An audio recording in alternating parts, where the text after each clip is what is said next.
Today it's 1 Samuel chapters 3 and 4.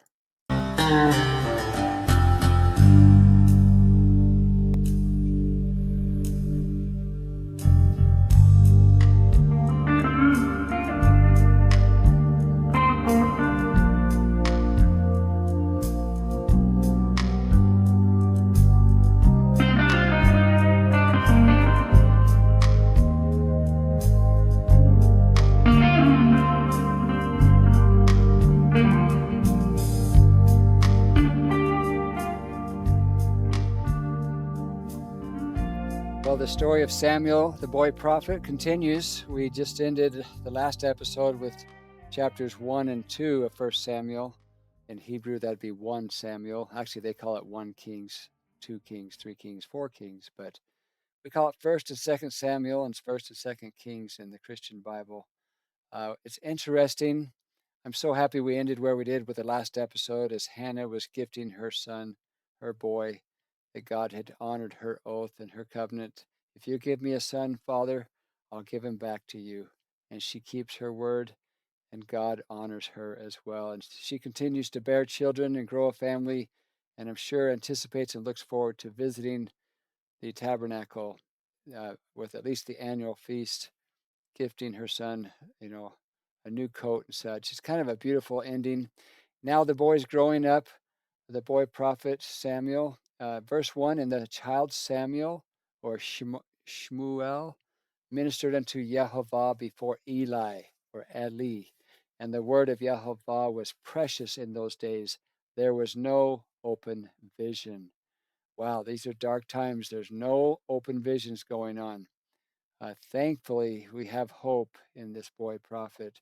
Verse 2, and it came to pass at the time when Eli was laid down in his place, and his eyes began to wax dim, that he could not see.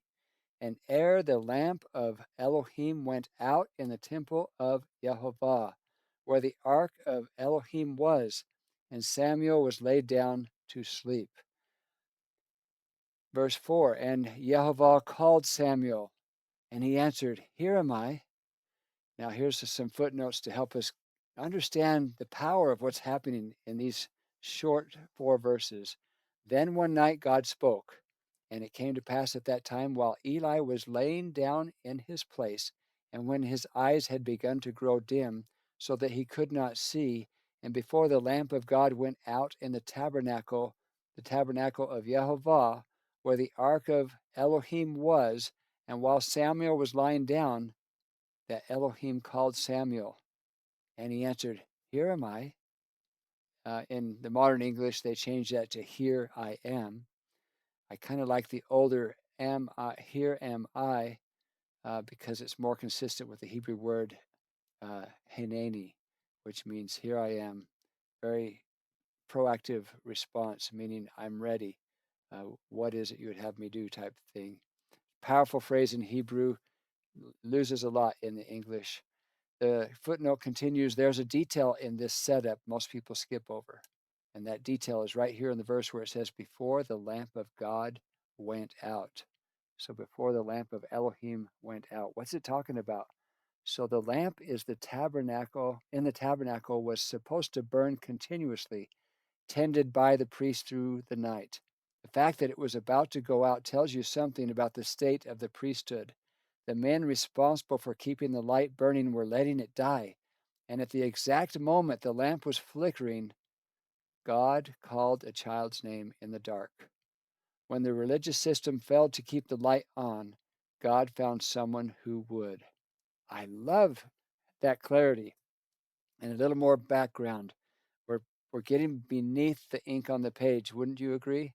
Verse 5, and he, Samuel, ran unto Eli and said, Here am I, for thou callest me. And he said, I called not, lie down again. And he went and lay down. So again, deep made simple, the footnote says, Samuel heard his name and ran to Eli. Here I am, for you called me. Eli said, I didn't call, lie down again. This happened 3 times. 3 times Samuel heard his name. 3 times he ran to the wrong person. And the 3rd time, Eli realizes what was happening. Verse 6, And the Lord called yet again, Samuel. And Samuel arose and went to Eli and said, Here am I, for thou didst call me. And he answered, I called not, my son, lie down again. Now Samuel did not yet know Jehovah, neither was the word of Jehovah yet revealed unto him. What a profound verse. Here's a boy being raised in the tabernacle with the tabernacle furnishings, very sacred, symbolic, precious furnishings all around him. And it says he did not know Jehovah, neither was the word of Jehovah yet revealed unto him. So he's quite innocent, but he's surrounded with sacred, holy things. I love this part of the story. Verse 8, and Jehovah called Samuel again the third time, and he arose and went to Eli and said, Here am I, for thou didst call me.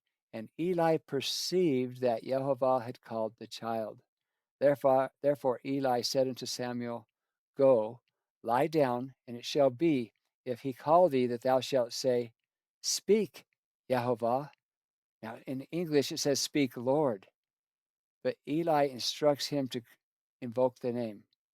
How do I know that? Papa John knows that because thanks to the King James translators. As I pointed out in previous episodes, whenever we see all capitals LORD, and often with the word the in front of it, in this case, when it says speak Yehovah, there's no the Lord.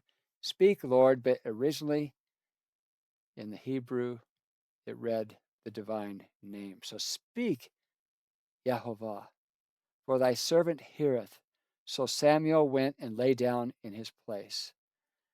Another footnote. Therefore Eli said to Samuel, Go lie down, and it shall be, if he calls you, that you must say, Speak Yehovah, for your servant hears. And God came. This is very repetitive, common with scripture, and multiplied when we have footnotes. But I don't mind reading the scriptures, each verse in Old English and then in a more modern English.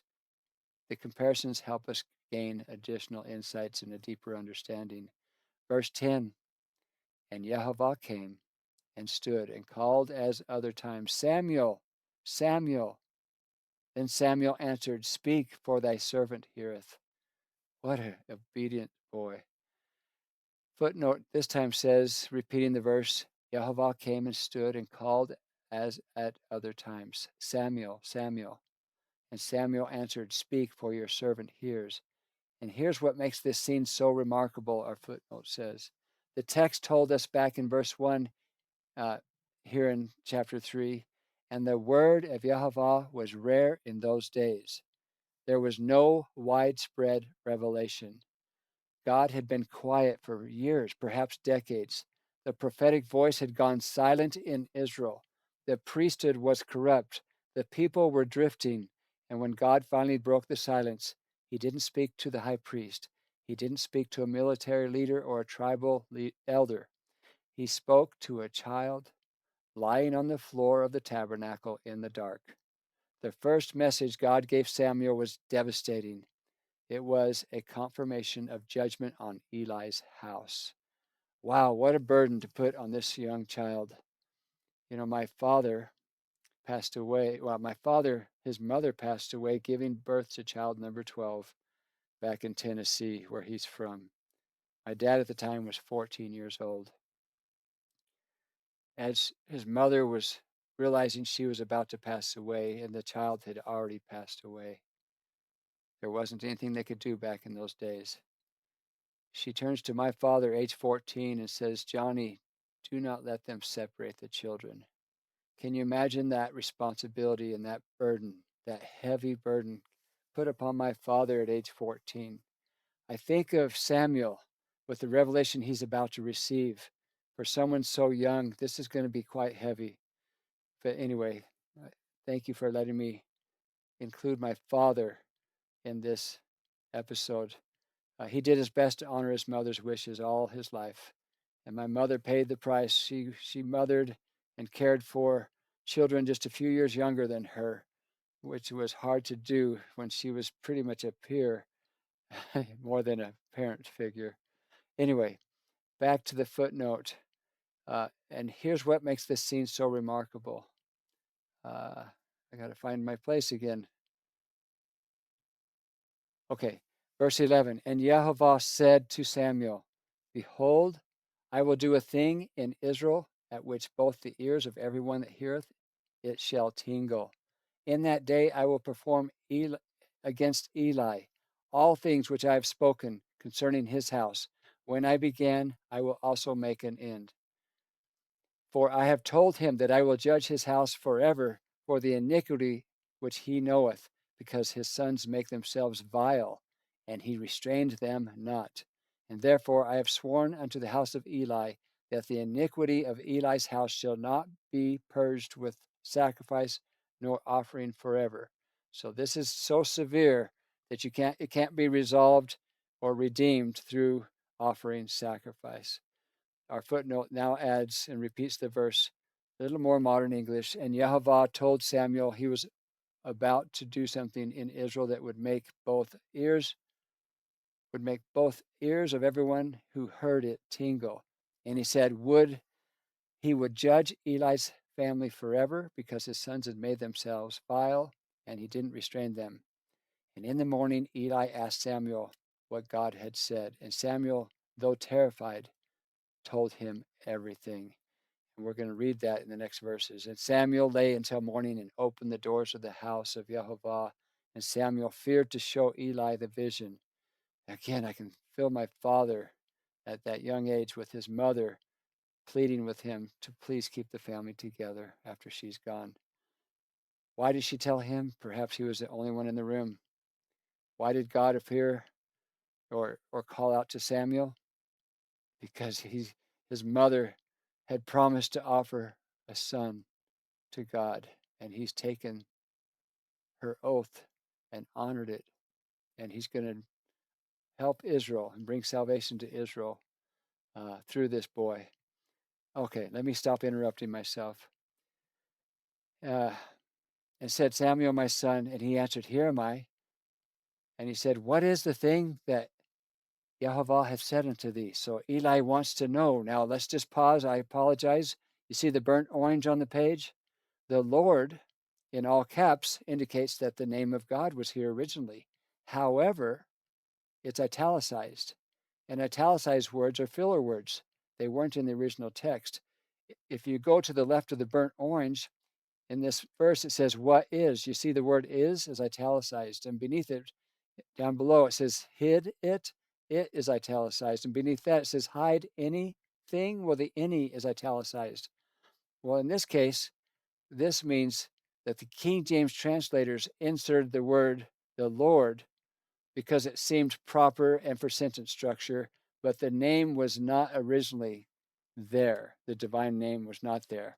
Yet it's in the King James, all capitalized, so we italicized the divine name and restored it, although it perhaps was not here originally. Let me start verse 17 over. And he said, What is the thing that Jehovah hath said unto thee?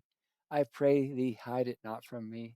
Elohim do so to thee, and more also, if thou hide anything from me of all the things that he has said unto thee. Those are pretty strong words for a young boy to hear from the priest.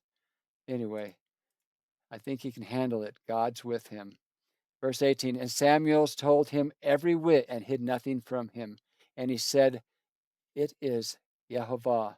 Let him do what seemeth him good. So Eli can't argue. He can tell it's a real revelation. And the boy's being totally transparent. And he says, Let him do what seemeth him good. Of course, God will do what seemeth him good.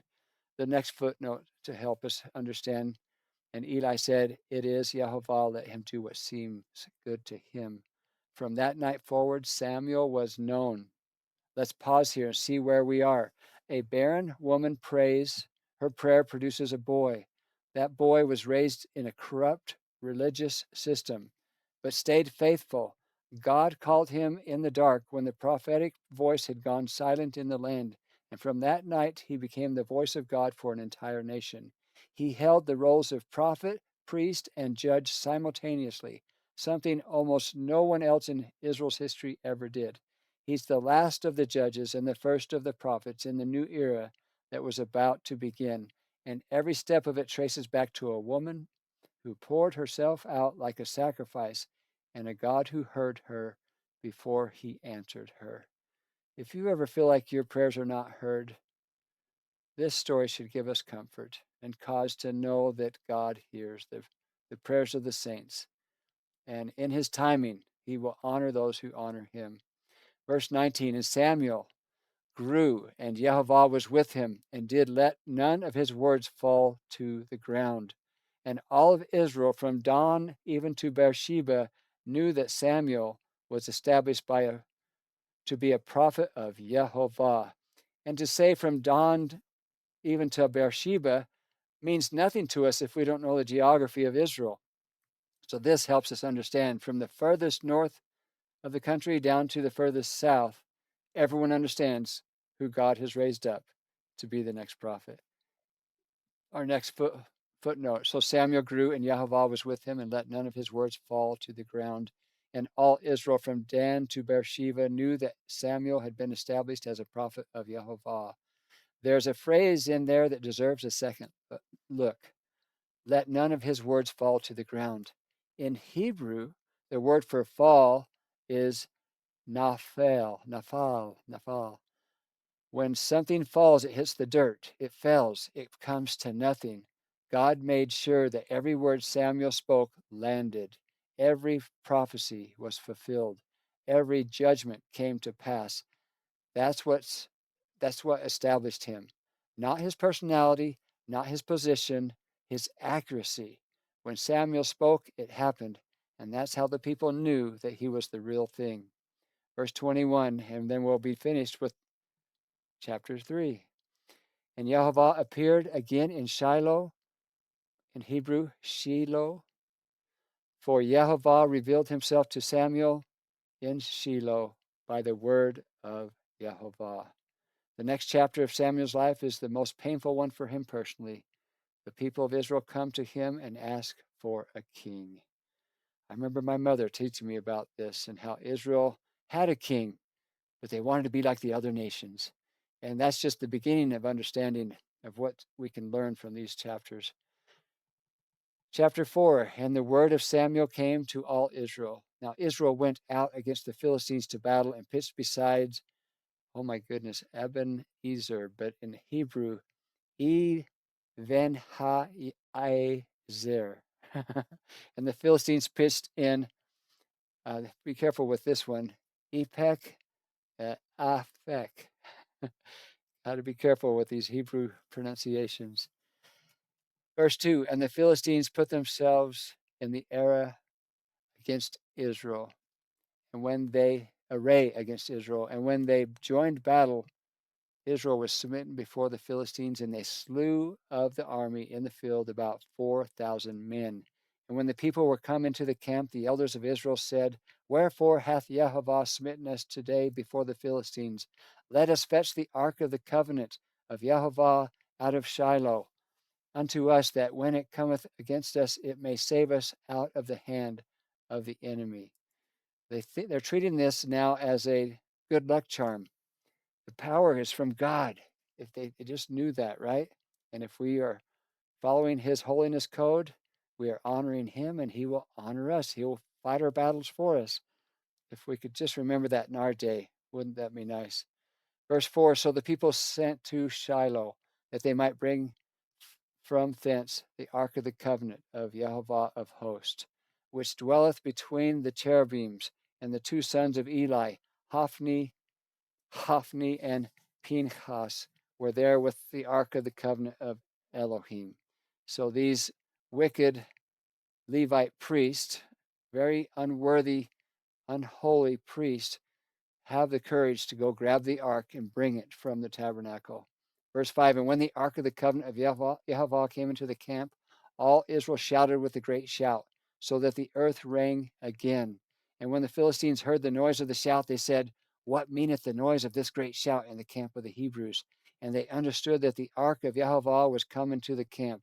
And the Philistines were afraid, for they said, Elohim is come into the camp. And they said, woe unto us, for there hath not been such a thing heretofore. Woe unto us, who shall deliver us out of the hand of these mighty Elohims? These are the Elohims that smote the Egyptians with all the plagues in the wilderness. So they're remembering the Exodus story. Remember, God said, I will make my name great in the eyes and ears of the nations, the surrounding nations. They're still remembering the amazing Exodus story. Yet Israel's living far beneath their potential. They have not conquered all the nations of the promised land.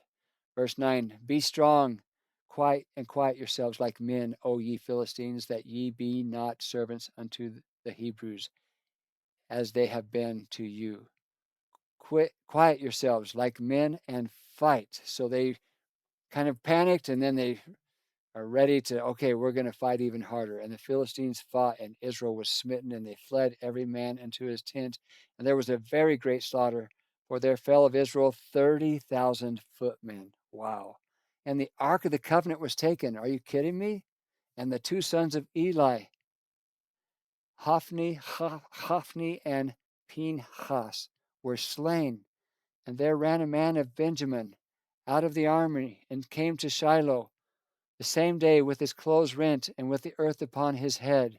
And when he came, lo, Eli sat upon a seat by the wayside watching, for his heart troubled for the ark of Elohim. And when the man came into the city and told it, all the city cried out. And when Eli heard the noise of the crying, he said, what meaneth the noise of the tumult? And the man came in hastily and told Eli. Now Eli was 98 years old, and his eyes were dim, that he could not see. And the man said unto Eli, I am he that came out of the army, and I fled today out of the army.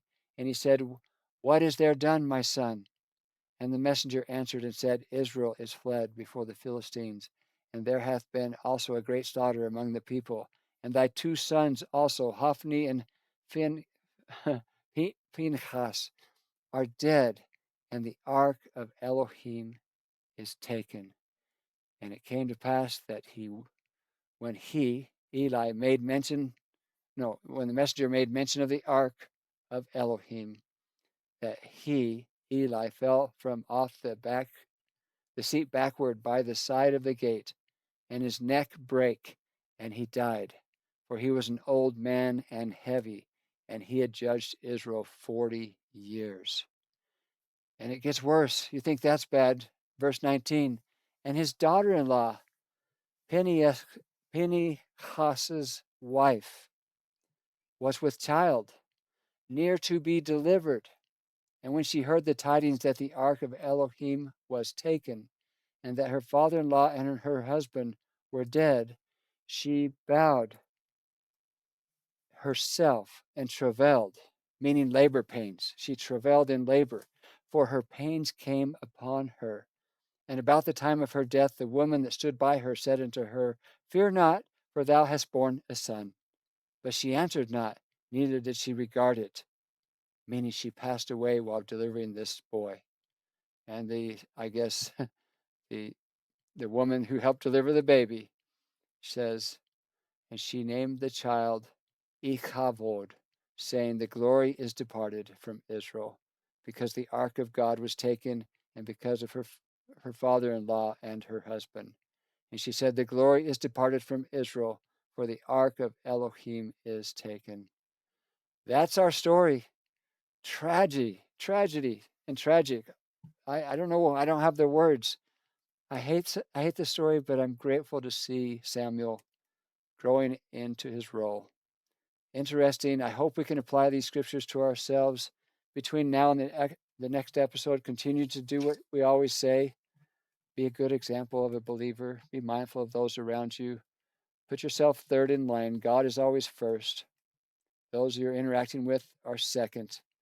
And then we're in third place. Love God and love your neighbor as yourself. And I look forward to talking to all of you again soon.